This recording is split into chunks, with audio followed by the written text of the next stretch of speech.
The story starts on a dark and stormy night in an old Chinese house. A group of men in black robes stood quietly in a line. One of them asked if anyone was there.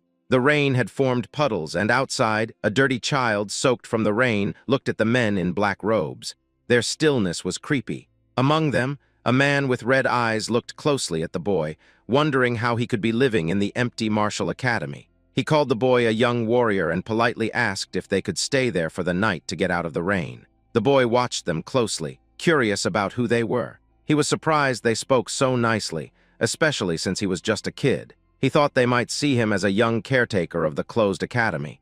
Wanting to be polite, he greeted them back and figured they probably weren't bad people. He said he had been living in the empty academy for a few years and told them they could stay wherever they wanted. But he pointed to the pavilion where he stayed and asked them not to use it. The men thanked the young warrior for his kindness. Their leader told everyone to avoid the boys' pavilion and find shelter somewhere else. He asked if they understood, and they all said yes. They went to find their spots. The boy read the word on their robes. It said Tang. He wondered if they were from the same clan. He was curious about what kind of people they were, but he had other things to do. He went into his pavilion. He was busy because it was time for the kids' dinner. The serious mood changed as the boy looked happy. He happily called everyone to eat. There was a big pot. He cheerfully lifted the lid, revealing a small, brown, cricket-like insect inside. The boy remarked that he was almost late and these insects must be starving. He then opened another pot. Inside was a charming, large spider known as the black earth tiger, a tarantula native to Hainan, China. It's a big species growing up to 20 cm with unique stripes that resemble a black tiger. With a chopstick, he picked up an insect to feed Black. As he fed him, he expressed his gratitude for Black's presence, saying he couldn't imagine surviving without these creatures.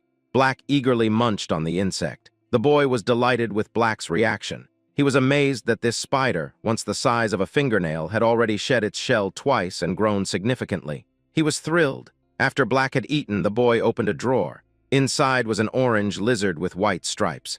It was a Baolang cave gecko, another native species known for its striped body and tail. The boy mentioned how difficult it was to get one in his past life because he had no money. But now he could find them everywhere outside. His life was full of joy watching them.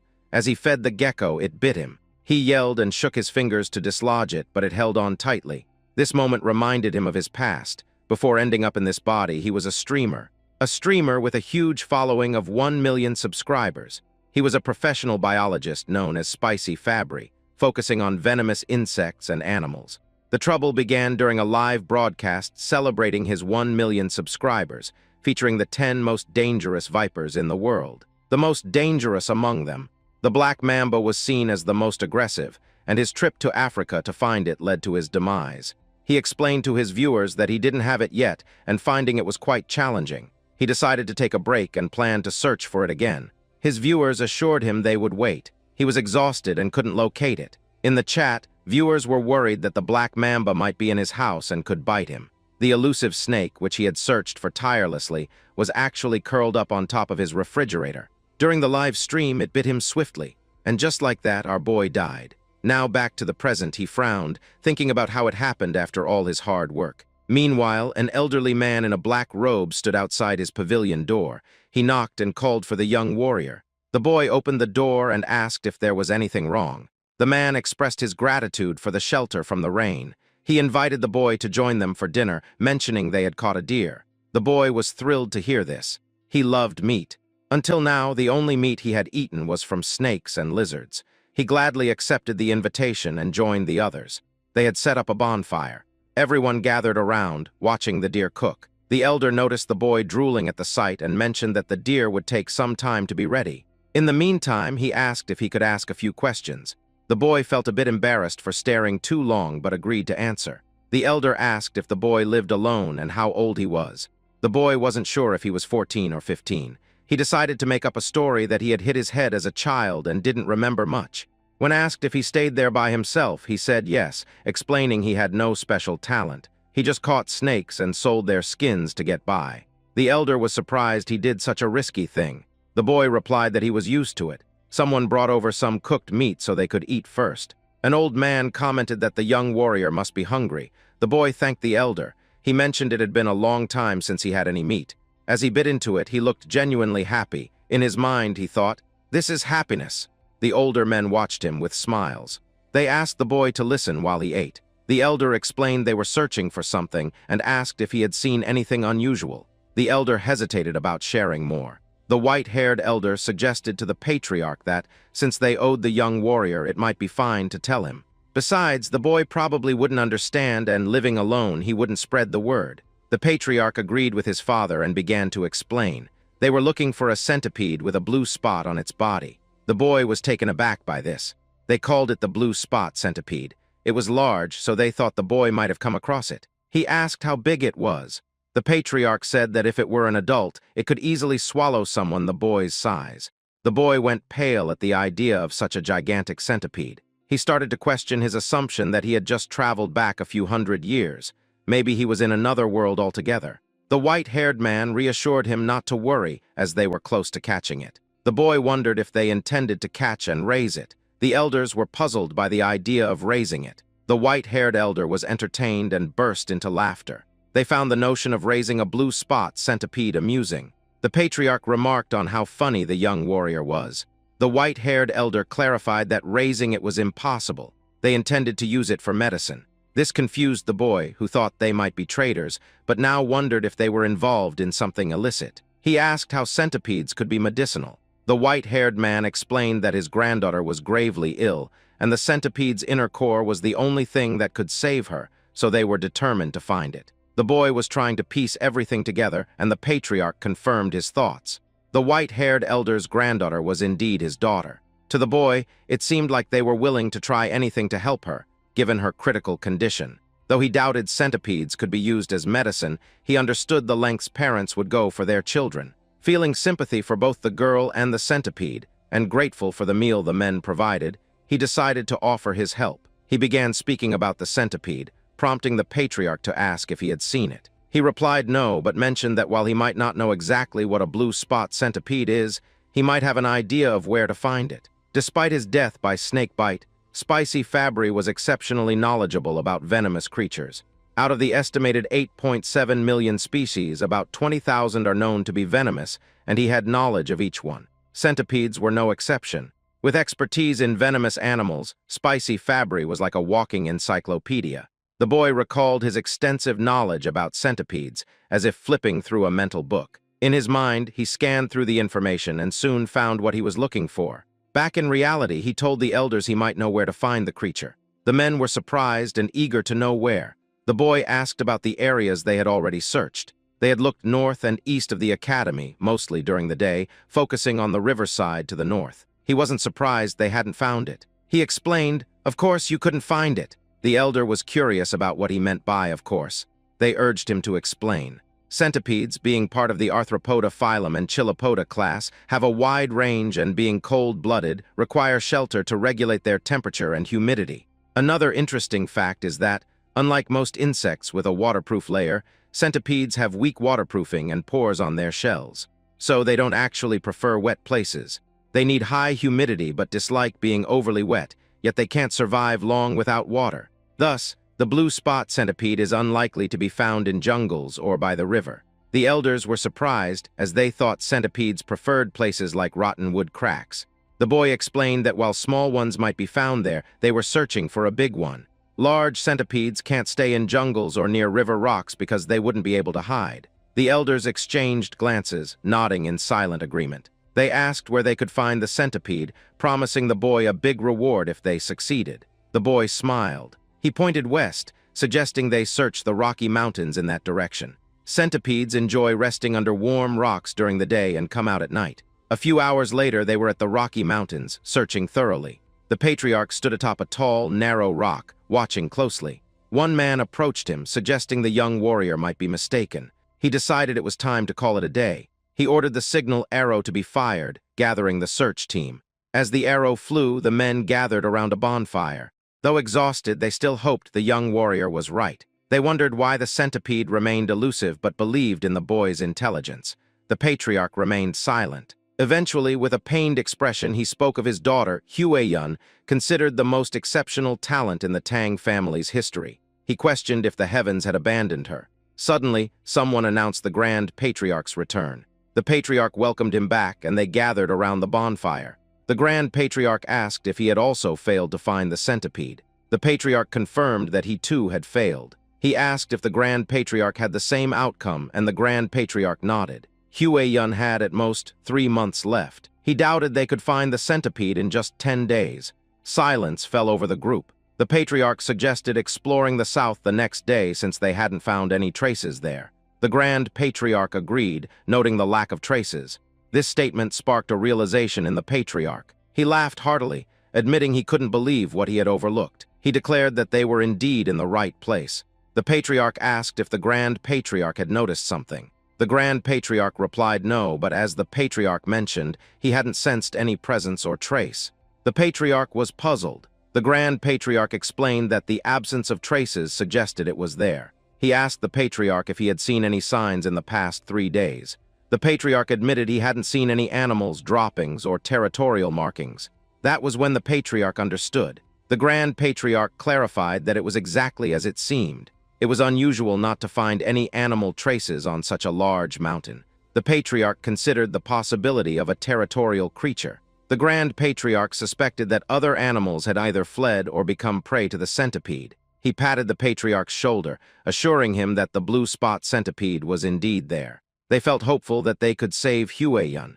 The Patriarch wore a sad yet hopeful expression of a father. Suddenly, they felt the ground tremble.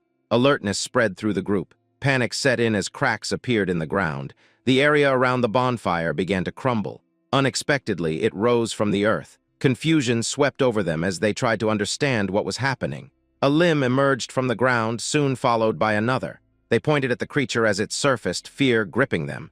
Even the Grand Patriarch was filled with unease. Several more limbs emerged. It was indeed the blue spot centipede, and it was massive. Back at the academy, the boy grumbled about the commotion. He wondered just how large the centipede was, given all the noise. He remarked on how he had merely suggested searching for it, yet they seemed to be turning the mountain upside down. He was fascinated by the idea of a centipede big enough to swallow him whole. Being a fan of poison Pokémon, he thought he'd really like to see it. Meanwhile, at the Rocky Mountain, things eventually calmed down. They had defeated the blue spot centipede, though not without injuries. They managed to retrieve the core, a small blue gem, kept safely in a wooden box. The men were moved to tears, relieved they could finally save Hueyun. The Patriarch instructed his father to go to Sichuan first to treat the injured warriors. The Grand Patriarch was puzzled. The Patriarch explained that while grudges are etched in blood, favors are etched in stone. This was their way of life. In short, they still had obligations to fulfill. The Grand Patriarch understood. He realized how he had almost made a mistake by focusing solely on Hueyun. He agreed that it was right to welcome the young warrior as a guest and give him what he desired. The Patriarch ordered the injured to receive care in the village while he visited the young warrior. He thought the young warrior might be curious about the news. Meanwhile, back at the academy, the boy was being affectionately surrounded by 3 small, yellow Pokémon-like creatures. The young warrior faced a new challenge. He had unexpectedly become the caretaker of 3 baby blue spot centipedes. They looked like tiny caterpillars. They were cute and endearing, especially in the way they nuzzled against his face. As he looked at the pot, he remembered something. When he had returned home, he cleaned the eggs and placed them on his nightstand. When he awoke, they had all hatched. One centipede lay contentedly on his head. He had sensed its presence but hadn't expected them to hatch so soon. He looked at the centipedes clinging to him and tried to gently remove them from his shoulders. But there was a problem. They wouldn't let go, seeing him as their parent. Here's a quick recap of what happened last night. The boy was incredibly curious about this new type of centipede, so large it could swallow him whole. He told himself that enduring this challenge proved he was still spicy Fabry, even in the lair of the blue spot centipede he discovered. Driven by curiosity, he searched for it and accidentally kicked an insect in frustration. His torch fell as he lost his balance, but he was relieved to see the 3 eggs he found were safe. Luckily, the rain had stopped, or he might not have been able to retrieve even one. Realizing he needed to act quickly, he stood up to head back and clean the eggs. He secured them at his waist and reassured them that he'd give them a proper bath soon. Back in the present, although he didn't see the living blue spot centipede, he was glad to have saved the remaining eggs. He asked the little centipedes to give him some space. He knew they wouldn't eat until after their first 2 molts, so feeding them wasn't a concern yet. Still, having them cling to him was a bit of a hassle. Then he got an idea. If he went into the water, maybe they'd let go. With a smirk, he decided to take a shower. The little centipedes probably didn't know what that meant, but one shivered in anticipation. A few hours later, the elder patriarch arrived at the academy. He approached the pavilion, knocked on the door, and asked if the young warrior was inside. There was no answer. He waited, then reached for the doorknob and decided to enter. Inside, he saw herbs, jars, and even some medicine, which led him to wonder if the young warrior was a healer. He realized how impolite it was to enter without permission. He decided to return later, but a rustling sound caught his attention. It was coming from one of the pots. Curious, he turned back and opened the pot. To his surprise, there was a spider inside. His curiosity piqued. He turned to the drawers and pulled one open, revealing a gecko. He glanced around and checked another pot, discovering beetles within. There were also some eggs and dried snakes. It was astounding. He couldn't believe that the young warrior was raising venomous animals and their offspring. Even their Tang clan, known for handling venomous creatures, had only managed to extract poison but hadn't figured out how to increase eggs this way. He realized that saving his daughter's life was due to a small stroke of luck, but the true fortune was meeting the young warrior. Just then, the young warrior appeared and greeted him, noticing the elder's bandaged arm and expressing concern. The elder assured him it was nothing serious. He began to tell the young warrior something important but stopped abruptly, sensing an ominous energy. Suddenly, there was an explosion at the entrance behind the boy. Slowly, a silhouette emerged, revealing itself as it stepped forward. It resembled an ogre with one eye and a burned left side of its face. The elder instinctively pushed the young warrior aside, urging him to run.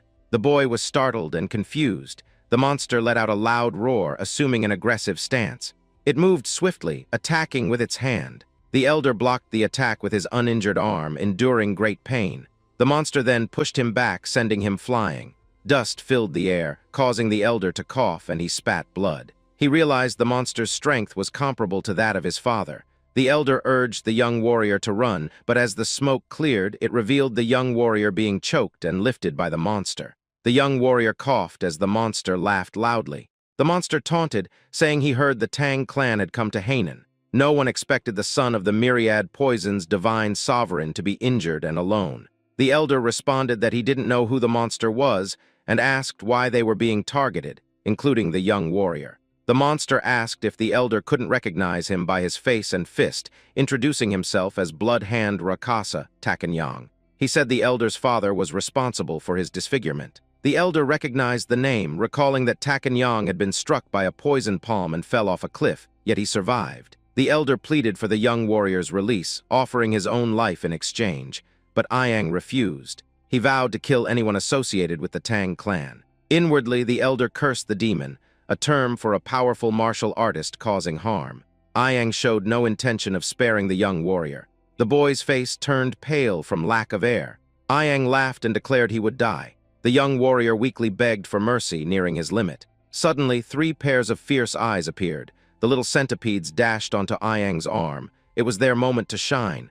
These small but fierce centipedes attacked and bit Ayang all over. Ayang was bewildered by the centipedes and dropped the young warrior. Furious, he shouted that even centipedes couldn't harm him. Suddenly, his neck turned violet and he coughed up blood, collapsing to the ground in agony. The young warrior was surprised and confused to see that Ayang had died. He moved away and asked the elder if Ayang was indeed a bad person. The elder, having witnessed everything, was astonished. His jaw dropped, but then he broke into a wide grin, realizing the young warrior was more than just a guest. The elder thought the young warrior should definitely become part of the Tang clan. A few days after Ayang's collapse, someone sighed. The young warrior was tending to the elder, placing a wet cloth on his forehead as he rested. The elder thanked him. The young warrior suggested that instead of thanking him, the elder could tell him where his companions were so he could check on them. However, he realized he couldn't leave the elder alone, and they couldn't call a doctor either. The elder reassured him not to worry, saying he would recover with a few days of rest. The boy was amazed at how calm the elder was after such a serious injury. He told the elder to stop being so nonchalant when he was in critical condition. The elder responded that he was fine because he was a martial artist. The young warrior was clueless and asked if martial artists were the kind who flew around and shot fireballs.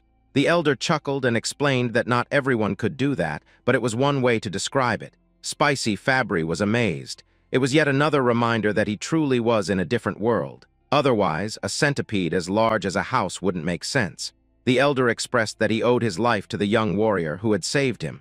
Introducing himself formally despite his condition, he said he was Tang Kaolson of the Sichuan Tang clan. Finally, the young warrior introduced himself as well. His name was Y Soryang. Kaolson noted that So means small and Ryang means dragon. He thought it was a good name. Kaolson mentioned he had many questions he'd like to ask. Soryang encouraged him to go ahead. Kaolson asked if the centipedes on Soryang's body were venomous. Soryang gently rubbed one of the centipedes on its belly and confirmed, "Yes, since they are blue spot centipedes."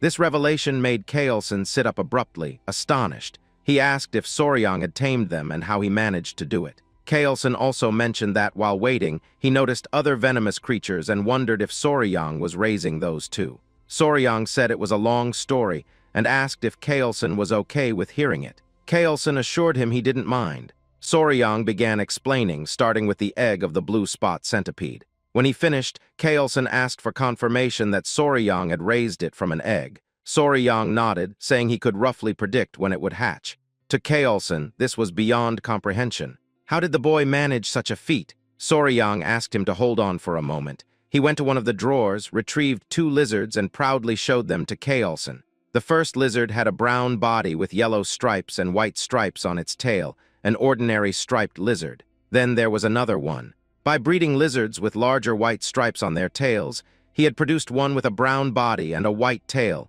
no stripes. Kaolson asked if Soryang was saying he had bred that color. Soryang blushed and happily confirmed it, saying he thought it was pretty. Kaolson regained his composure and inquired if Soryang could pair ones with strong poison to create an even more venomous breed. Soryang responded with a "huh." In his mind, he thought it was theoretically possible. He explained that if they knew which had the stronger poison, it could probably be done. He was still speaking when Kaolson exclaimed, "Really? That's possible?" Soryang was taken aback by the elder's intense reaction. Kaolson immediately urged him to join his family. Soryang was bewildered. Kaolson tempted him further, promising that if he joined, they would generously teach him all their martial arts, provide access to all sorts of elixirs, herbs, and any poisons he desired. Kaolson claimed that someone like Soryang could even capture or raise the legendary 10 great venomous creatures of the Central Plains martial world. As if that wasn't enough, Kaolson added, not to brag but to offer, the chance to meet one of the 3 flowers of the Central Plains, his daughter. Soryang exclaimed, "Hold on," and asked Kaolson to repeat what he had just said. Kaolson, amused, remarked that even though Soryang was young, he was still a man. He resumed talking about the flowers of the Central Plains, but Soryang interrupted, telling him to forget about that. Soryang wanted to know more about the 10 great venomous creatures of the Central Plains and asked if they were as amazing as the blue spot centipede. Kaolson assured him, of course. He explained that while the blue spot centipede was impressive, it was ranked lower compared to the 10 great venomous creatures. From giant scorpions to golden frogs that glitter like gold, whatever Soryang imagined, the reality was even more extraordinary. Kaolson smiled, seeing that he had successfully piqued Soryang's interest. Soryang looked excited, his eyes sparkling with curiosity. 2 days later, a Tang clan member was shocked to learn that Blood Hand Rakasa, Tak Iyang, had appeared. Kaolson explained that Iyang had been hiding and refining his martial arts, reaching a level close to his father's. The Tang clan members realized that if the patriarch had sent such a man to his death, he might have reached the realm of 10,000 poisons. They congratulated him. The patriarch corrected them, saying he hadn't achieved that. He revealed that it was the young warrior who had defeated Iyang. The Tang clan members were astonished. One member immediately clasped Soryang's hand, thanking him for saving the patriarch of the Sichuan Tang clan. They asked if he was an elder who had undergone rejuvenation. Soryang was puzzled. Seeing the confusion, the elder asked Soryang to demonstrate. The Tang clan members understood what was coming, and Soryang tapped his chest, calling out his little companions. The Tang clan members watched as Soryang's clothes rustled and 3 adorable centipedes peeked out, causing everyone to gasp. The little creatures crawled into view. Recognizing them as centipedes, the patriarch explained they were blue spot centipedes, and these small creatures had taken down Iyang. The clan members inquired about the poison. It was incredible that Soryang had managed to tame one. The patriarch explained that this was why they wanted to accept the young warrior as part of their clan. However, Soryang said he needed more time to think about it. A clan member told Soryang it was a great opportunity. The patriarch suggested they get moving, as he felt they shouldn't delay. Soryang asked if they were still searching for something. Kaelson paused before explaining that Blood Hand Rakasa, Tak Ayang, had practiced a martial art called the Blood Hand Poison Claw. It was a dark art requiring human blood and bone marrow to reach certain levels. Soryang found that quite unsettling. Kaelson continued, saying that if Ayang had left behind any secret scrolls or disciples, they needed to address it to prevent future threats and ensure such cruel martial arts never returned. Additionally, they needed to rescue anyone who might have been captured. The patriarch asked if Soryang would assist them, given his familiarity with Hainan Island's geography. Soryang looked thoughtful. He considered it. Joining the Tang clan meant a lifelong commitment. It's like checking the company culture and the boss's character during an internship. Soryang agreed to help once the patriarch recovered. They praised him for making the right decision. Soryang replied that helping meant saving lives, so of course he would assist. In his mind, he planned to use this opportunity to learn more about the Sichuan Tang clan. After all, skilled individuals often evaluate their potential employers. Kaelson needed 3 days to recover. They stopped by a village near the abandoned martial academy to locate the base of Blood Hand Rakasa, Tak Ayang. They inquired about any missing people. An old man mentioned that about 1 or 2 people go missing in the jungle each year, but there hadn't been any noticeable patterns of disappearance. Kaelson was deep in thought. They thanked the village chief for his help, and he humbly replied, "I am honored to assist the famous patriarch of the Sichuan Tang clan." They excused themselves, realizing they hadn't found any significant leads. As they walked through the forest, Soryang commented that there seemed to be nothing special about the village. Kaelson explained that when Ayang found them and revealed himself, it was near that area, but locating his base was proving difficult. Soryang also found it odd that there were no traces. He recalled what Ayang had said, which sparked a realization. He asked Kaelson if he remembered what Ayang said when he appeared. Kaelson admitted he didn't really recall, as he had been struck away by Ayang's attack at the time. Soryang reminded him that Ayang mentioned hearing that the Tang clan had come to Hainan, implying someone had informed him. Therefore, it was simple. They just needed to check the places the Tang clan had passed through in Hainan. Soryang suggested using Ayang's portrait to gather information. The others looked at Soryang in amazement. They found his insight remarkable. If Ayang had been informed by someone who saw the Tang clan, things would indeed be easier. They set off immediately and arrived at a village that seemed gloomy. A Tang clan member reported that, based on what he had heard at the port in Hainan, this village seemed to be the one. The elder noted that it was where the Halai people lived, hoping they wouldn't be hostile. The villagers appeared lifeless. The Tang clan called out to see if anyone was available, catching the attention of a villager. Upon seeing the Tang clan, the villagers asked what the Han people were doing there. An old man, possibly the village chief, approached them. The village chief held the hand of a little girl, flanked by 2 guards, all of whom looked unwell. Kaelson introduced himself. Soryang observed the interaction, noting how weak the child appeared and how lifeless the village seemed. An idea struck him. He noticed that other villagers looked droopy, as if they had taken some kind of medicine. The village chief assured them that no one was missing and nothing unusual was happening in their village. He urged them to leave. The elder began to comment on the disparity between the number of houses and people, but was interrupted by the village chief, who insisted there was nothing to concern themselves with. Once again, they were asked to go back. Kaelson and Soryang were taken aback. Kaelson whispered to Soryang, recalling his earlier comment that the Halai people were supposed to be friendly. Soryang had no response. He noticed the little girl again. She suddenly collapsed. Everyone was shocked. The village chief cradled her in his lap, tears welling up in his eyes. He pleaded with Majin not to leave him, as she was his only remaining relative. He couldn't bear to see her sick, too. Kaelson approached the village chief, offering his limited knowledge in medical arts. He sought permission to help. The village chief asked if it was Central Plains Medical Arts. Kaelson confirmed. Though not a physician, he had some medical knowledge and asked if he could examine the child. The village chief allowed him to proceed. The village chief then explained that a plague had been spreading through the village, causing children to die and healthy people to suffer. Kaelson promised to do his best to help. The village chief expressed his gratitude as they brought the girl inside. He scolded the guards for standing idly and instructed them to guide the physician and his party into the house. They hurried towards the house. Soryang asked a Tang clan member if the elder knew medical arts as well. The man confirmed. He explained that the Tang clan's martial arts involve dealing with poisons, making them proficient in medicine. Since martial arts begin with understanding one's body, some knowledge of medical arts is necessary. Soryang initially thought they were an assassin group that used poison. He considered that if he joined the Tang clan, it would be beneficial to learn medical arts instead of the frightening poison arts. The man added that they sometimes capture wicked individuals, inject them with poison, and observe the reactions.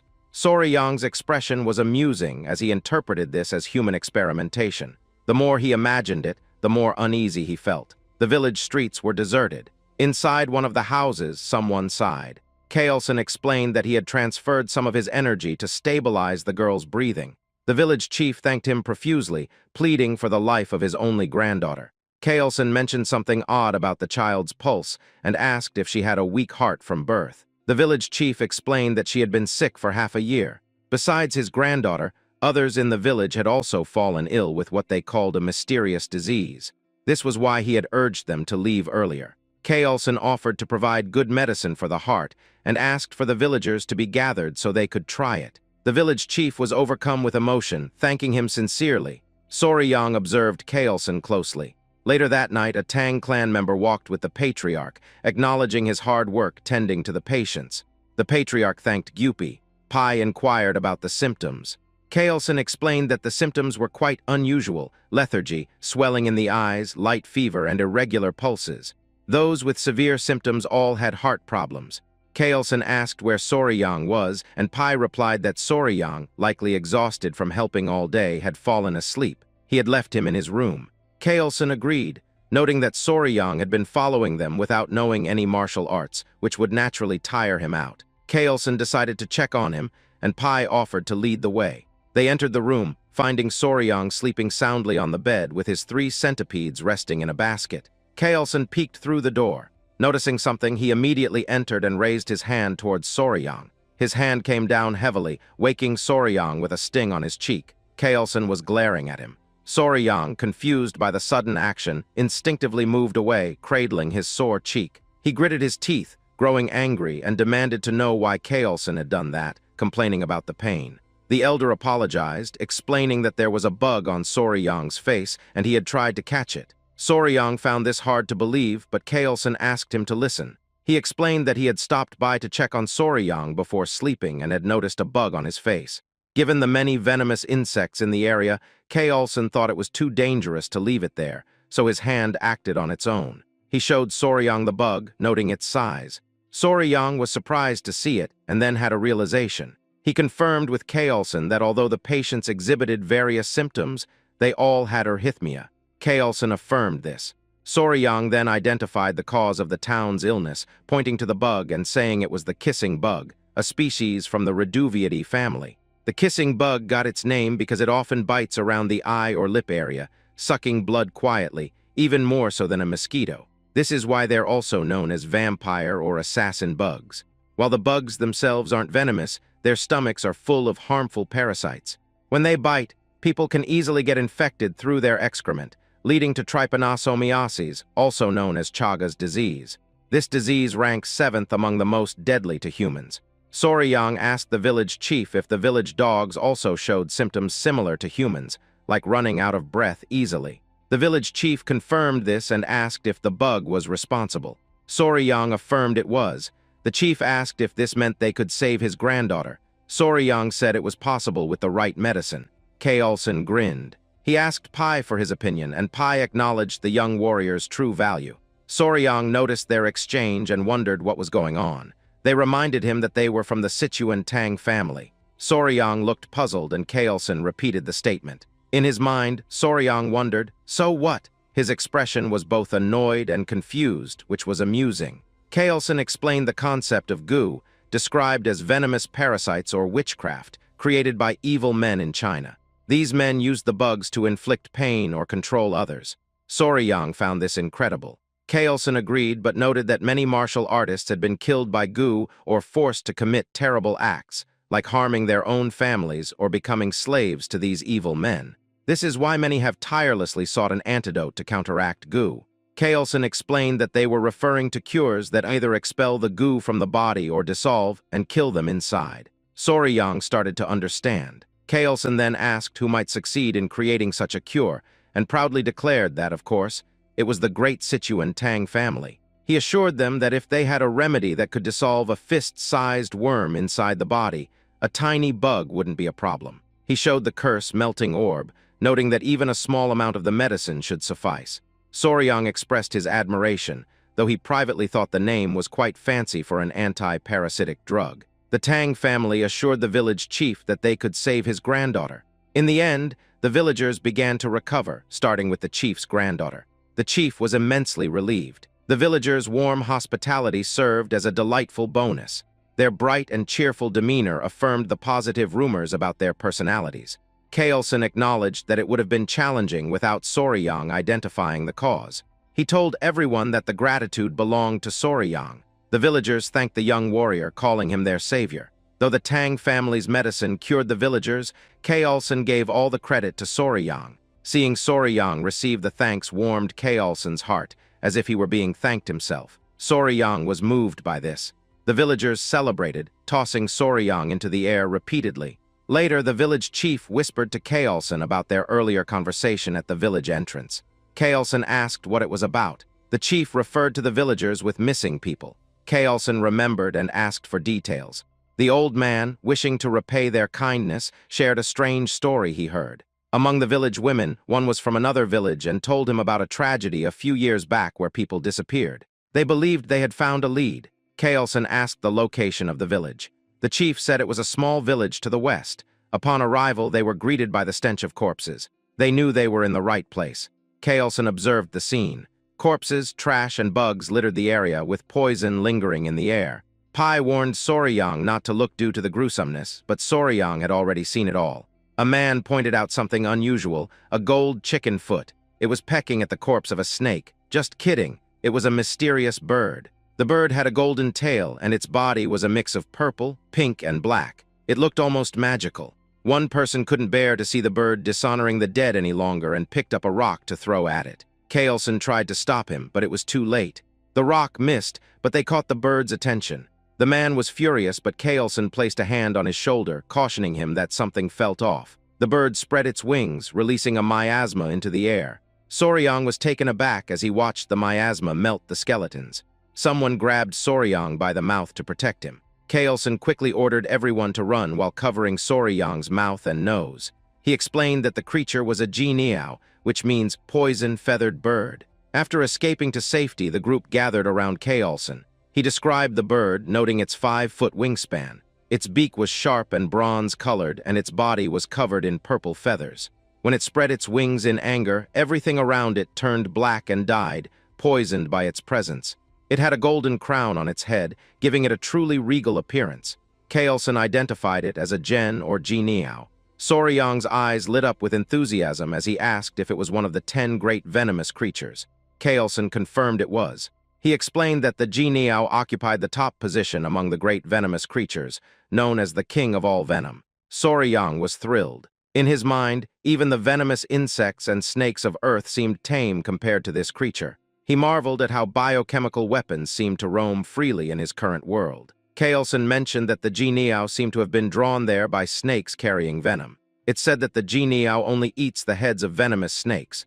Soryang asked if it was common. Kaelson replied that it was not common at all and quite rare, so rare that one might only catch a glimpse of it once in 100 years. Soryang was amazed, prompting Kaelson to ask why he was so interested. Soryang asked if it was possible to catch the Jianiao, which left the Tang members astonished. Kaelson, amused, asked if Soryang truly wanted to attempt capturing it. Soryang replied yes, but expressed concern about the venom. Kaelson smiled, recognizing Soryang's keen interest in the 10 great venomous creatures. If that was the case, Kaelson explained there was a way. Soryang was surprised to hear this. Kaelson informed him that by mastering the Tang clan's poison techniques, he would become immune to all poisons, including the venom of the Jianiao. With their clan's martial arts, he could block any poison in the world. Kaelson cunningly added that they don't teach their clan's techniques to outsiders, and even as patriarch, he couldn't break this rule. Soryang eagerly asked if joining the family would allow him to learn these techniques. He also asked if becoming immune to poison would truly enable him to withstand the Niao's venom. Kaelson reassured him. Of course, he promised that if Soryang agreed now, he would teach him everything and take care of his talents. He warned that if Soryang took too long to decide, he might hesitate as well. Feeling the pressure, Soryang announced his decision to join the clan. He expressed eagerness for Kaelson's guidance and began addressing him as patriarch instead of elder. The clever man had a playful smile and acted like he hadn't coaxed Soryang into agreeing. Kaelson told Soryang that from now on, he's part of their family. Back at the old place, signs of Bloodhand Rakshasa, Takun Yang, showed up in a cave. There were footprints too. They called the leader and gave him a notebook found in the cave. Kaelson looked through it and confirmed it was the secret technique of the Bloodhand Poison Claw. Soryang felt uneasy because it was written in blood. Kaelson decided to leave. Soryang asked if they were heading to Sichuan. Kaelson said it was the best choice since they had the blue spot centipede's core and the manual. Soryang asked if they could stop by the academy to free his friends. Kaelson agreed since Soryang also needed to gather his belongings. They set off, but when Soryang looked back, he noticed something. He pointed out that there was something over there. They checked it and saw a shiny purple feather from the Niao. They all stared at it, thinking. Kaelson picked it up and told Soryang he'd keep it as a gift for joining their family. Soryang seemed very interested in it and thanked him. Kaelson replied that everything was fine except for how Soryang addressed him. He suggested changing the title after the ceremony. Soryang wondered if it was like an initiation ceremony. Meanwhile, at the Tang clan, the Grand Patriarch Tang Musong, who had left earlier, finally arrived. He was tired but didn't rest. Instead, he asked about Huayan. The Tang members helped him inside quickly. They told him she was still holding on. The door opened. He immediately called out to Huayan. The people inside were surprised to see him. He told his daughter-in-law that he had the medicine now. He took out the core of the blue spot centipede. Seeing his success made the daughter-in-law cry. They got ready to give the medicine to her. Musong felt sad seeing her in pain. It was a close call and he was glad he rushed back. The daughter-in-law urged him to give the medicine right away. Musong helped his granddaughter take it. A blue glow surrounded her. Musong checked her pulse with his finger. They all hoped she would open her eyes. They watched her, waiting. Meanwhile, Soryang felt tired. He had heard the Central Plains were vast, but didn't expect them to be this big. From Hainan, they took a boat to Hangzhou. Then they passed through Nanjing after a journey lasting over a month and a half. Finally, they arrived in Sichuan. At the Sichuan Tang clan's residence, Pai happily told Soryang they were at the Sichuan Tang clan. Soryang's mouth dropped open. They stood at the entrance. They told him the entire mountain belonged to the Sichuan Tang clan. That's why it's called Tang Clan Mountain. Soryang swallowed hard, taking it all in. The Tang clan members came out to welcome the patriarch. Soryang was surprised by how many there were. He wondered if all these people were from the Sichuan Tang clan. Among them, a girl in a red dress rushed towards them. She called out to her father. It was Huayan. Tears flowed down her face as she was just happy to see her father again. Meanwhile, Soryang was captivated. Kaelson was relieved to see his daughter alive. She hugged him tightly, apologizing. Soryang couldn't believe her beauty. He had a fling with a celebrity before, but had never seen someone with such a bright aura. Kaelson told Soryang he had someone he wanted to introduce to him. Kaelson introduced his daughter, Huayan, to Soryang. Soryang was stunned. He asked if this was what Kaelson had mentioned before. Soryang said something about weeds or grass reminded Kaelson of a flower. Huayan blushed. Kaelson told Soryang that the girl next to him was the flower he had dismissed. Soryang was at a loss for words. He remembered their talk about the flower and felt embarrassed. At that moment, he realized he had made a mistake. He never thought he missed the chance to have such a beautiful partner. The only daughter of the Sichuan Tang clan was also known as the venomous flower, Tang Huayan. She carried a hidden emotional burden from a young age. She overheard some old men discussing her talents. They doubted her skills, but her beauty was remarkable enough to be one of the 3 flowers of the Murim. They talked about finding her a suitable son-in-law. One of the old men mentioned he suggested the patriarch take a second wife, but the patriarch refused, which puzzled him. When Huayan heard this, she knew her parents were right. She wanted to prove herself to the clan elders by excelling in martial arts. She wanted to show she could contribute to the family even if she wasn't a man. But rushing things led to mistakes. If someone is impatient, they can lose their way. That impatience caused a heart demon, leading to a key deviation. Then Huayan woke up. At that time, the Grand Patriarch, her mother, and 2 others were by her bedside. Her mother looked relieved that she was safe. Tears fell from Huayan's eyes. She cried and apologized to her mother. She wanted to be useful to the clan, but she had lost all her inner ki. Her grandfather called her a brat and asked if she was doing this because she felt guilty for making her father and grandfather worry. He mentioned how she had reached the level of 100 poisons that she wanted so much. He told her to stop crying and cheer up. She got confused when he mentioned 100 poisons. She looked at her aura, which which was glowing, and asked her grandfather about it. The Grand Patriarch told her he had a story to share. It was about a mysterious young warrior who not only saved her life, but also gave her the inner kai of 1,000 poisons, not just 100. In the present, Huiyin asked about the weed. Soryang had no reply. Again, he felt embarrassed for calling Kailsun's daughter a weed because he was so caught up in the story of the 10 great venomous creatures. He told himself to reflect on this. He tried to brush it off, saying the patriarch took the joke too far. He told her it was nice to meet her. It was amusing how the clan members smiled as they watched the 2 young adults meet. Soryang introduced himself and said he knew she had been sick, so he was happy to see her healthy now. Huiyin told him it was nice to meet him too. She introduced herself as Huiyin, also known as the venomous flower, and thanked him for saving her life, promising to never forget his kindness. Soryang was captivated by her beauty. Kailsun asked Soryang what he thought. Soryang was surprised when he heard a voice in his head, assuming it was some kind of sound transmission. Kailsun asked if Soryang agreed that his daughter was beautiful, and if he wanted to get to know her better. A little while later, Soryang relaxed in a large bath. The centipedes were peacefully resting in a basket. Soryang felt exhausted and thought he might collapse. He looked worn out. Then he noticed something. He smiled at the centipedes. One centipede woke up and smiled at him. Normally, the centipedes wouldn't fall off, but when he told them hot water was bad for them and suggested they stay in the bucket, they went in as if they understood. He found it mysterious. It seemed like they could understand him. Kailsun mentioned that they react to killing intent. 2 centipedes were now awake and watching him. He joked that he felt embarrassed with them staring at his naked body. The 2 centipedes then hid inside the bucket, which amused Soryang. He remembered Pai saying the centipedes were spiritual creatures. He made a mental note to find out more about spiritual creatures later. He pondered it. He couldn't calm down after what Kailsun said. He knew he had to leave soon. At another pavilion, the family gathered around the table. The Grand Patriarch, the Patriarch, his wife, and daughter were there. Kailsun announced he'd give the East Wing room to the young warrior. This room was part of a traditional Chinese residence for couples. The Grand Patriarch asked if the young warrior was truly that talented. The Patriarch confirmed, saying they thought they met by chance, but it was the person, not the encounter, that was special. He explained that the warrior's knowledge of venomous creatures was extraordinary, and he had even killed Ayang. Additionally, he had encountered legendary spiritual creatures like the poison-feathered bird and had hatched the blue spot centipede eggs himself. The Grand Patriarch noted that the Patriarch had found a treasure. Their attention turned to Huiyin. Kailsun told his daughter he wanted the young warrior as his son-in-law and asked for her thoughts. Huiyin considered what that meant. Then she understood and fell silent. She wanted to prove she could be even more helpful to their clan now that she had the 1,000 poisons constitution. She replied that she was a member of the Tang clan and understood what her father was saying. But she told him that whether the young warrior deserved her was something she needed to find out for herself. Then she ran out of the room, making it an awkward moment. In Kailsun's mind, the young warrior should be cautious. As beautiful as his daughter is, she also has sharp thorns. Huiyin ran quickly. She felt hurt. Now that she had the 1,000 poison constitution, if she stopped there, the elders would never recognize her. She decided to thoroughly evaluate what kind of person the young warrior was, from his qualifications to his personality. Meanwhile, Soryang was thinking about what he should do. He knew she might hold a grudge against him. He asked his kids, the centipedes, for advice. Suddenly, Huiyin appeared, shocking him. She looked stunning. She asked him to excuse her for a moment. She was in a hurry and asked for his hand. He gave it to her like a dog giving a paw to its owner. Then he blushed. He said he didn't know why she was in a hurry, but suggested doing such things after getting to know each other better. He shyly mentioned there's an order to such things. Huiyin asked what he was talking about. Then she realized, and her face turned red like a tomato as she corrected him, saying that wasn't her intention. Soryang felt cold and disappointed upon realizing it wasn't what he thought. There was an awkward silence. Huiyin sighed. She clarified again that it wasn't what he thought. She just wanted to check his pulse. She guessed that he misunderstood because of her sudden request. Soryang felt embarrassed. She sat beside him, apologizing for appearing suddenly and acting rudely. She told him that he's young and not yet of age, but he seemed thoughtful, so she planned to explain what was going on. She started explaining, and Soryang listened closely. From what he heard, it felt like a medieval drama. As the only direct descendant, Huiyin constantly dealt with the schemes of the branch families. To ensure the family line continued, the elders planned to find a capable son-in-law. They even considered how Soryang's status might change if he joined the family. Huiyin apologized in advance, as there was something she needed to confirm. She told him that even if things didn't go well, she had no intention of treating him poorly. She acknowledged him as her benefactor and wanted to treat him as a guest or like sworn siblings. Soryang extended his hand. He told her he understood, so she was free to confirm whatever she needed. She observed him. She took his hand and placed her fingers on his pulse. A blue aura began to surround her. She explained that the Tang clan's martial arts weren't something just anyone could learn. Some people could accept toxins into their bodies and master the techniques, while others couldn't. That's why their poison techniques required gradually adapting to poisons as internal energy grew. Only by accepting them all could one achieve mastery. The poisons had tiers. It started with 5 poisons, then 10, 100, 1,000, and finally 10,000 poisons. Fortunately, Soryang's body was capable of learning the poison techniques, but it was only at the 10 poisons level. This meant his body could handle only 10 types of toxins. Having a 10 poison body was impressive, especially for someone not born into the Tang clan. Soryang was shocked. Huiyin continued to explain that in terms of skill, it would place him at the level of a first-rate martial artist, the highest level someone without innate talent could achieve. She decided to take her leave. He saw her off. Soryang thought about having a 10 poison body. He turned pale, realizing it might mean he couldn't catch the Jianiao. For Soryang, this was a serious matter. A few hours later, someone stepped out of the bath. It was Huiyin, and it was quite a sight. She noticed that ever since she took the blue spot centipede's inner core, her body emitted a strange scent, even though she bathed several times a day. As she got dressed, she wondered if it was some kind of punishment for speaking ungratefully to the one who saved her life. Meanwhile, Soryang was deep asleep. In his dreams, he talked to someone who thanked him for his kindness. It was Huiyin. He asked if he was dreaming. Huiyin answered that it might feel like a dream, but it wasn't. This Huiyin explained she borrowed the appearance of the girl who consumed her inner core to avoid startling him. She introduced herself as the mother of all those creatures, the blue spot centipede. Soryang struggled to understand. 3 little girls approached him. He figured they were her babies. He asked how she appeared in his dreams. She explained that she was killed without mercy, leaving her children behind, and her grudge reached the heavens, causing her spirit to linger in the inner core. She added that while cursing from within the body of the girl who consumed her core, a chance to resolve her grudge arose, allowing her to appear in his dreams. It was because he brought all her children with him. Soryang realized he had unintentionally been part of the blue spot centipede's demise. He didn't mean to, but he felt involved in her death. He watched her. She asked if he could fulfill one request for her. He agreed and promised to do whatever she asked. She requested that he take care of her children until they were fully grown. Soryang was puzzled since centipedes are supposed to become independent after molting twice from their mother's body. The mother centipede explained that her offspring remained dependent on the Kai from her inner core until they shed their shells twice. Afterward, they needed the true Kai of other beings to grow. Soryang asked if this meant the babies needed to stay with Huiyin since she consumed the inner core. The mother centipede informed him of the circumstances. She revealed that she had cursed the girl so her body emitted a foul odor, ensuring no man would approach her and preventing her from having children. In exchange for lifting the curse, the mother centipede proposed that her children absorb the Kai from Huiyin's inner core. She hinted that Soryang might also win Huiyin's heart this way. Soryang thought about it, then smiled and replied that it didn't feel right to him. He didn't want to take advantage of Huiyin's challenging situation. The mother centipede admired his honor and asked how he planned to tackle the challenge. She noted that Huiyin was looking for a strong man and that she couldn't provide the inner core of the 10 great venomous creatures for him. This gave Soryang an idea. He asked the centipede to trust him. He assured her that he would handle it and things would work out. The next day, Soryang and Huiyin sat side by side. Huiyin now understood that the smell from her body was due to the blue spot centipede's inner core. Soryang confirmed this and explained that if she attached the centipedes to her body every few days to let them absorb the Kai, the smell would naturally fade. Huiyin hesitated, but asked if it was okay for him to help her without expecting anything in return. She knew he could easily ask for compensation. Soryang smiled and said he couldn't bring himself to exploit a woman's difficult situation. He refused to be that shameless. Huiyin was surprised by his response. She felt guilty and said she wouldn't continue accepting his kindness without offering something in return. She began to take her father's words seriously. Seeing Soryang, she realized there were things more valuable than talent or martial prowess. Soryang mentioned he had been thinking too. He recalled when she said he had 10 poison bodies and could absorb only 10 types of toxins. Soryang had an idea if he could only take in 10 types of toxins, he should aim to fill those slots with the toxins of the 10 most venomous creatures of the Central Plains. Huiyin was surprised by his ambition. Huiyin interpreted Soryang's ambition as a desire to become the strongest under the heavens for her sake, which made her blush. For Tang Huiyin, known as one of the 3 flowers of Murim and the venomous flower, this was the first time a man had made such a bold gesture toward her. Blushing, she asked Soryang if he realized what he had implied. Soryang replied that he didn't. Huiyin explained that the path he was considering would be incredibly tough and challenging. It might take take 10 years, 20 years, or even a lifetime to achieve such a feat. Soryang's expression turned grim as he wondered if it would indeed take that long, while Hueyun's cheeks remained flushed. Hueyun mentioned that Soryang was 15 years old, and in 3 years, when he came of age and was ready to marry, if he managed to succeed in dealing with even one of the 10 great venomous creatures by then, she would be impressed. She shyly suggested that if he succeeded, there might be a possibility of a wedding. She then cheered him on and, embarrassed, dashed away. Soryang was puzzled and called out to her. She turned back and asked if he had something more to say. He suggested she get treated and stay for a couple more hours. Embarrassed, she returned. He reassured her that there was nothing to worry about since the little centipedes wouldn't bite. He gathered his centipedes and told them to go to their mom instead of their dad. Hearing that made Hueyun blush even more. She questioned the use of dad and mom, but Soryang quickly clarified that it wasn't what he meant. Meanwhile, Kaolson, his wife, and Museong were gathered at the table. They discussed how the extraordinary talent of the young warrior seemed not to have won Hueyun's heart yet. Museong asked if they had seen them that morning, noting that it seemed like something was happening between the two. Hueyun's mother remarked that it appeared Hueyun had turned Soryang down. The men pondered this. Museong stated that forcing a marriage wasn't the right approach, and that it would be better for them to develop feelings naturally. Hueyun's mother suggested that Hueyun take charge of the young warrior's martial arts training so they could spend more time together and grow closer. Chiolson thought it was a good idea. Museong mentioned that they should see if the elder healer sage could grant the purifying elixir of marrow and essence. If the young warrior's aptitude was low, the elixir could enhance it. Chiolson was surprised by this suggestion, noting that it hadn't been possible for Hueyun, so they shouldn't get their hopes up. Museong agreed. At that moment, Hueyun was outside the door. She announced herself to her father. Chiolson asked what brought her by at that hour. He invited her in. She blushed, not expecting to see all three of them there. She came with something to say, blushing again. In one burst, she declared that she would do as her father suggested. Chiolson was taken aback and asked what she meant. Hueyun's mother invited her to sit and gently inquired if she meant that the young warrior had caught her interest. Embarrassed, Hueyun struggled to speak. Chiolson was curious about the sudden change, especially when they thought she wasn't interested before. She began talking about the young warrior, explaining that Soryang had promised to become the greatest in the world for her. He had made such a promise to her. Chiolson was intrigued. Encouraging her to continue, he listened as she explained that Soryang, despite his innate talent being at the level of 10 poisons, vowed to overcome this by defeating the 10 great venomous creatures for her sake. Museong found this amusing. Chiolson was surprised and Museong laughed, commenting on Soryang's courage. Hueyun's mother was impressed. Finding a suitor like that was rare. She explained that although her heart was willing, she had told Soryang she would only agree to marriage if he could capture one of the 10 great venomous creatures before he came of age. She wondered if he understood her response. Her father joked that she should have set the bar at capturing at least 3 creatures. Her mother commented that men aren't always the sharpest when it comes to such hints. Hueyun asked if she should go clarify it to Soryang. Her mother advised against it, saying that if Soryang doesn't realize they've already given their approval, he'll just work harder. Museong suggested treating him as a prospective son-in-law while acting as though they're still undecided. They expected that with all his efforts, he would naturally become part of the family. Meanwhile, the mother centipede praised Soryang for impressively winning over Hueyun's heart. He replied that it was all about having guts and perseverance. She smiled warmly at him, calling him her benefactor and informing him that it would likely be her last act. Her resentment had been resolved, and her soul would soon ascend to the afterlife. She offered to do anything possible for him before she left. Soryang thought for a moment and asked if he could see her true form. She felt shy but recognized it as a reasonable request, thinking he might have a weakness for lust. She revealed her shoulder and was about to strip. Soryang quickly asked if she really needed to take it off, which made her blush even more. She asked if she should refrain. Soryang clarified that wasn't what he meant. The children amusingly covered their eyes. He explained he wanted to see the appearance of a blue spot centipede. Realizing her misunderstanding, she felt horrified. Smoke enveloped the area and then she revealed her true form. Soryang gasped at the sight, excited and happy to see her in her natural state. He was amazed by her size. He asked if he could touch her, already doing so as he marveled at her waterproof body and imagined her movements. He inquired about her legs, venom strength, eyes, and antennae, all while eagerly examining her. Soryang was so passionate about examining the centipede that the children, still covering their eyes, looked really cute. He was so enthusiastic that he even wanted to touch her fangs. She warned him it was dangerous, but he insisted. This made the blue spot centipede a bit worried. She started to wonder if her daughters would be okay with this man, as she sensed his touch was anything but ordinary. It was both funny and odd how Soryang drooled as he caressed impressed her. Later, Cheolson met with Soryang over a cup of tea. He informed Soryang that he had heard everything from Hueon, and thus Soryang would be treated as their son-in-law. Soryang mentioned he thought he was supposed to wait 3 years. Cheolson interrupted, saying the wedding would naturally occur when Soryang came of age. Soryang tried to clarify, but Hueon's mother enthusiastically welcomed him into the family, introducing herself as his mother-in-law. Museong was pleased too, stating that Hueon had found a suitable match and their clan would prosper even more. Soryang looked at Hueon, confused by the sudden acceptance when there were supposed to be conditions for marriage. He thought they might have accepted him without much discussion. Deciding to go along with it, he said he looked forward to everyone's guidance. Soryang was puzzled when Museong suggested to Cheolson that they should get started immediately. Cheolson informed Soryang that before he could learn the Tang clan poison arts, there was something they needed to show him. Soryang asked what it was. The elders smirked, and Cheolson revealed it was the Hall of 10,000 Poisons, something he was sure Soryang would love. They had been waiting for this moment, for Soryang, as a family member, to take his first steps into the Hall of 10,000 Poisons, a treasured tradition for the entire family. Soryang addressed Museong as grandfather and expressed his eagerness. Soryang was excited, assuming it was a place where 10,000 kinds of poisons gathered. But as he looked at Hueon's profile, he couldn't help but be in awe of her beauty. Soryang remembered the saying that beauties are best admired from the side, and at that moment, it felt like a photo shoot come to life. He blushed, which amused his in-laws. They smirked knowingly. Cheolson joked that at this rate, Soryang might wear out his daughter's face, pointing out that Hueon was his woman now, yet he gazed at her so absent-mindedly. His mother-in-law remarked that Soryang seemed completely smitten with Hueon. Both Hueon and Soryang turned red. Hueon told him to watch where he was walking, and Soryang stuttered a reply of agreement. A short while later, they stood before a large door. 2 men with bulging muscles stood proudly on either side. They reminded Soryang of Yupin and Ipin for some reason. A man in the Tang clan's robe stood in the center and welcomed the Grand Patriarch. Museong ordered them to open the gate, as he intended to show his grandson-in-law the Hall of 10,000 Poisons. The men complied. In his mind, Soryang noted how the security seemed absurdly tight for something out of the Middle Ages. The man in the black robe announced the opening of the gates, and the 2 muscular men exerted all their strength to push open the heavy door. The man in black remarked that the gate was opened quicker that day. Soryang was surprised by this observation. Once the gate was fully opened, the 2 muscular men looked exhausted. The man in black invited them inside. Cheolson glanced at Soryang briefly. As they walked through, Soryang felt compelled to look at the tired, muscular men. To offer some consolation, Cheolson explained that the iron gate was forged from Kunyu steel, sourced from the southern wilderness. Even opening the gate was considered an honor. They arrived inside the hall, a treasure trove where the Tang clan of Sichuan stored all its poisons. Called the Hall of 10,000 Poisons, it held exactly that many poisons. Museong cautioned Soryang to be careful and not touch anything recklessly. Soryang assured him he understood. He also confirmed if the hall indeed contained 10,000 poisons. Cheolson explained that the poisons are meticulously categorized, including paralysis poisons, sleep poisons, and many more. The elders enjoyed teasing the young couple. It was clear when Cheolson asked Hueon to explain the poisons to Soryang, knowing he would enjoy hearing it from her. Embarrassment washed over Hueon and Soryang as they blushed. Nonetheless, Hueon took on the task. Hueon took Soryang's hand and led him to the Tang clan's strongest poison. The elders watched their interaction with fondness. She started by pointing out the Kai dissipating poison. This poison is feared by martial artists because, once inhaled, it renders their energy unusable. She advised Soryang to be extremely cautious. She also showed him the elementary canal necrotizing poison, spirit-destroying poison, bloody pulp poison, and 7-step soul-snatching poison. She explained that while all these are potent, the Tang clan's strongest poison is something else entirely. She handed him a small seed, leaving Soryang puzzled. In his mind, he compared it to a tiger bean. Hueon explained that it's the most powerful poison in existence, aside from the venoms of the 10 great venomous creatures. She added that it's a plant symbolizing the Tang clan, called the seed of the castor plant. Soryang was intrigued by its castor seed. He thought of ricin, a highly potent toxalbumin, where just 2 milligrams can be lethal to an adult. It was famously used in the umbrella assassination of Bulgarian dissidents during the Cold War. Ricin is a poison 100,000 times stronger than cyanide. Soryang remarked that it's the poison closest to the Tang clan's ideal, colorless, odorless, tasteless, and formless. That's why they named it the rarest and most precious of all poisons, the golden poison. When used to kill, it's known as a golden death. Hueun told him to remember that the strongest poison isn't the one that inflicts the most agony or causes the most gruesome death. The strongest poison is the one that kills silently, swiftly, and without leaving a trace. Hueun shared that the Sichuan Tang clan's poison arts strive for this ideal of stealth and certainty. In Soryang's mind, they seemed like a clan of assassins. Museong told them that was enough for now and invited Soryang to see the venomous beasts he had been eager to see. Museong even offered that if Soryang was interested,